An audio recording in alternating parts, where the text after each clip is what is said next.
विधायक जी, आज press conference की जा रही है, क्या मुद्दा रहेगा? ये तो आज हम एक मेरा साथी है, उनका शादी थी, उसमें आया था। फिर मैंने कहा चलो गुआने कुछ साथियों से मिल लेते हैं और हमारे पत्रकार भाइयों से बात कर लेते हैं। इसीलिए हमने आपको बुलाया, मैंने कहा कुछ बात कर लेते हैं, आप पूछो। कांग्रेस के जो हाथ जोड़ो कार्यक्रम शुरू हुआ हाँ है, जी, हाँ जी। कितना क्या रिस्पॉन्स? देखो, हमारे जो नेता हैं राहुल गांधी जी, उन्होंने कश्मीर से लेके कन्याकुमारी तक जो पद यात्रा निकाली भारत जोड़ो की, उसका बहुत तगड़ा असर हुआ। उसका असर इतना हुआ, करोड़ों-करोड़ों लोग, लाखों-लाखों लोग राहुल गांधी जी को देखने के लिए, साथ चलने के लिए। और ये आपने देखने के ज़्यादा दूर की ज़रूरत नहीं है। करनाल जब ये राहुल गांधी जी आए, यहाँ पर लाखों की तादाद में सीएम का ग्रह होते हुए भी हमारे आदरणीय नेता चौधरी भूपेंद्र सिंह जी हुड्डा और हमारे कांग्रेस पार्टी के प्रदेश अध्यक्ष चौधरी उदयभान जी और भाई दीपेंद्र जी हुड्डा की अगुवाई में राहुल गांधी का जो जो जो स्वागत किया, उसका देखो एक सराहनीय काम है।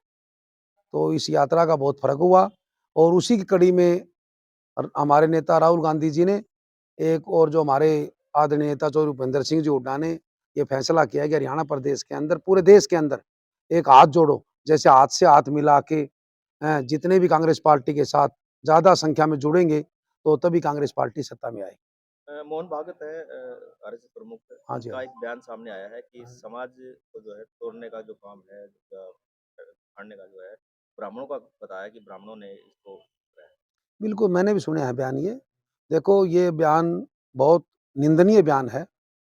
देखो, समाज को, देखो किसी समाज को नाम कभी नहीं लेना चाहिए। देखो, तोड़ने का तो बीजेपी काम कर रही है समाज को। आज इनको 10 साल हो गए सत्ता में। हिंदू, मुस्लिम, जाट, गैर जाट जो भी है, ये मान बीजेपी वाले कर रहे हैं। बाकी देखो, समाज सारे एक हैं और हमारे हिंदुस्तान के नागरिक सारे एक हैं, छत्तीस बिरादरी हमारी एक है। तो देखो, जो ऐसे-ऐसे बयान देते हैं, उनको सोच समझ के बयान देना चाहिए और मैं उनकी निंदा करता हूँ। सरपंच जो है लगातार विरोध कर रहे हैं, उनको क्या? नहीं, नहीं भाई रविंदर, विरोध कर कर कौन नहीं रहा?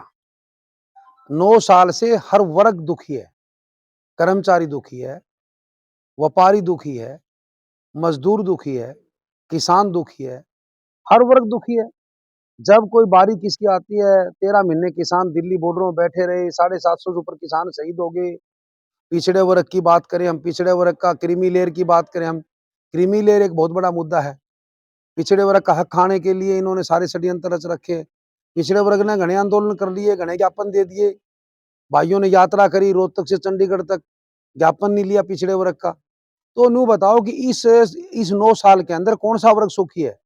कर्मचारी की बात करें, कर्मचारी पुरानी पेंशन बहाली की हर रोज प्रदर्शन कर रहे हैं, कोई सुनाई नहीं कर रहा। तो देखो, मेरा मानना है कि ये सरकार धरने प्रदर्शन की सरकार है और अब हर वर्ग दुखी हो चुका है। इस सरकार का जाने वाले दिन है। अब तो देखो, नई सरकार कांग्रेस पार्टी के हरियाणा प्रदेश में बनी। परिवार पहचान पत्र में जो है आय बढ़ाकर लोगों की जो राशन कार्ड काटते हैं, हाँ, उसको क्या कहते हैं? देखो, ये पीपीपी है नहीं, परमानेंट परेशानी पत्र है। तो देखो, आप इसमें गरीब आदमियों के, जिन्हें कुछ भी नहीं है, उनके तो राशन कार्ड काट दिए। जिसका सारी चीज का साधन है, उनके राशन कार्ड बना दिए। और हम सरकार की बात करें तो इसमें गरीबी बढ़ी है। इन्होंने कहा कि हमने इतने राशन कार्ड और बना दिए, तो उसमें तो गरीबी बढ़ गई। सरकार ये कहती है कि हम गरीबी को कम करेंगे और सारा देश लेने में लगा रखा है। जो सीएससी सेंटर खोल रखे हैं, सरकार ने खुलवा रखे गांव में। आप किसी गांव में जाओगे नहीं तो वहां पर 50-100 आदमी खड़े पाओगे और एक आदमी का खर्चा 100-150 रुपये। पूरे देश के अंदर आप ये देखो कितना कितना खर्चा होने लग रहा है। कभी तो फैमिली आईडी, कभी पहचान पत्र, कभी रिटर्न की फाइल, कभी किस चीज की फाइल, हर चीज जरूरी कर दी है। ठीक है नहीं? तो इसलिए बहुत बड़ा नुकसान है इसके अंदर। मैं बताऊं बात, दुकानदारों को भी है। दुकानदारों को भी अभी मेरी नॉलेज में आया है, एक फूड सिक्योरिटी का वो लाइसेंस सरकार ने बनाया था 5 साल पहले, हरियाणा प्रदेश में लागू किया। तो उसके अंदर इन्होंने ये नहीं बताया कि भाई मान ले तुमने रिटर्न ही भरनी है क्या। 300 रुपये एक दिन की प्लेंटी लगा रखी है। काल ही मेरी नॉलेज में आया कि 300 रुपये एक दिन की प्लेंटी, 1-1 लाख रुपए जुर्माना कर दिया। 3,000 रुपये साल, एक साल की उसकी फीस है फूड सिक्योरिटी लाइसेंस की। 3,000 रुपये उसकी फीस है और जुर्माना 300 रुपये प्रतिदिन का। और कोई दिशा निर्देश भी नहीं है कि भाई मान ले, देखो हमारी सरकार में जब चौटाला साहब की सरकार थी, जो मिठाई की छोटी छोटी दुकान है उनको ऊपर 10,000 रुपये एक भट्टी का टैक्स था। हुड्डा साहब जब चीफ मिनिस्टर बने, वो 10,000 रुपये टैक्स माफ कर दिया हुड्डा साहब ने। इस सरकार ने फिर थोप दिया, चाहे किराने की दुकान करोगे उसको भी लाइसेंस लेना पड़ेगा, छोटी दुकान करोगे उसको भी लेना पड़ेगा, मिठाई की दुकान करोगे उसको भी लेना पड़ेगा। सबको मान ले कि ये कर दिया कि सिर्फ थोपने का और लूटने का काम कर रही है सरकार।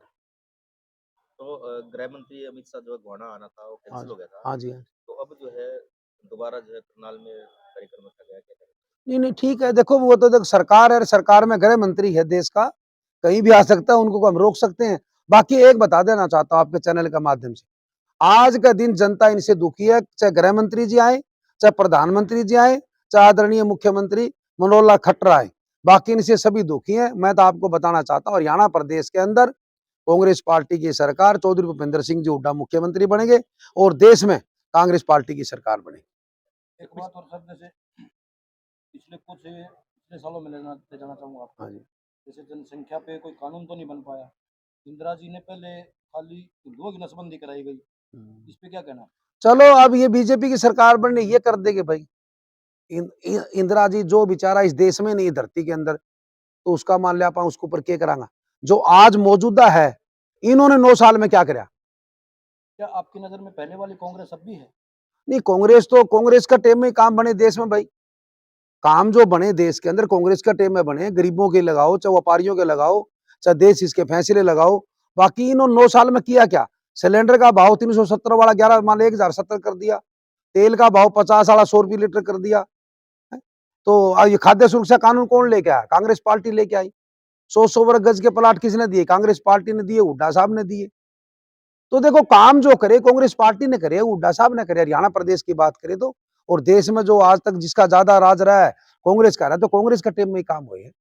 आपके द्वारा पिछला सम्मेलन जो किया था, आगे भी कोई कार्यक्रम? बिल्कुल, कार्यक्रम हमारे जारी हैं। देखो मैं आपको बता देना चाहता हूँ, मई के अंदर हमने सम्मेलन किया था फतेहाबाद के अंदर, सरकार का दर्द हुआ, उन्होंने पिछड़ा वर्ग आयोग का गठन किया।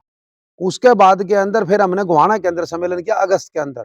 सरकार ने आनन फानन में पंचायतों में थोड़ा सा हिस्सा दिया, कहीं 8%, कहीं 2%, परंतु पूरा नहीं दिया। हम कहते 27% दो। उसके बाद के अंदर फिर हमने फतेहाबाद 18 दिसंबर को रैली करी थी पिछड़ा वर्ग की, और कई हजारों की संख्या में पिछड़ा वर्ग वहां पर इकट्ठा हुआ, परंतु वहां पर भी एससी आयोग का गठन किया उन्होंने। कुछ ना कुछ तो देखो सरकार का दर्द होता है, जब हम रैली करते हैं तुरंत दर्द होता है। तो मैं ये कहता हूं कि सरकार देखो, जो हमारे एससी और बीसी की मांग है, और जो कर्मचारियों की मांग है, व्यापारियों की मांग है, किसानों की मांग है, सभी मांगों पर ध्यान दे। नहीं तो मैंने बता रखा है, पिछड़े वर्ग के साथियों ने मेरे को बता रखा है, जहां मैं जाता हूं पिछड़े वर्ग के साथी कहते हैं कि घोड़ेला साहब आप हमारी आवाज उठाओ, हम आपके साथ हैं। और हमने बता दिया, देखो हम ये 8 महीने और बाढ़ देखेंगे सरकार की। 8 महीना के अंदर 2.5 साल हो जाएंगे हमारे को, ये मान ले सम्मेलन करते हुए। हम 2-3 सम्मेलन 2-3 जिला में और करेंगे। उसके बाद के अंदर हम एक हिसार के अंदर बहुत बड़ी रैली करेंगे, जिसमें हम विपक्ष के नेता को बुलाएंगे।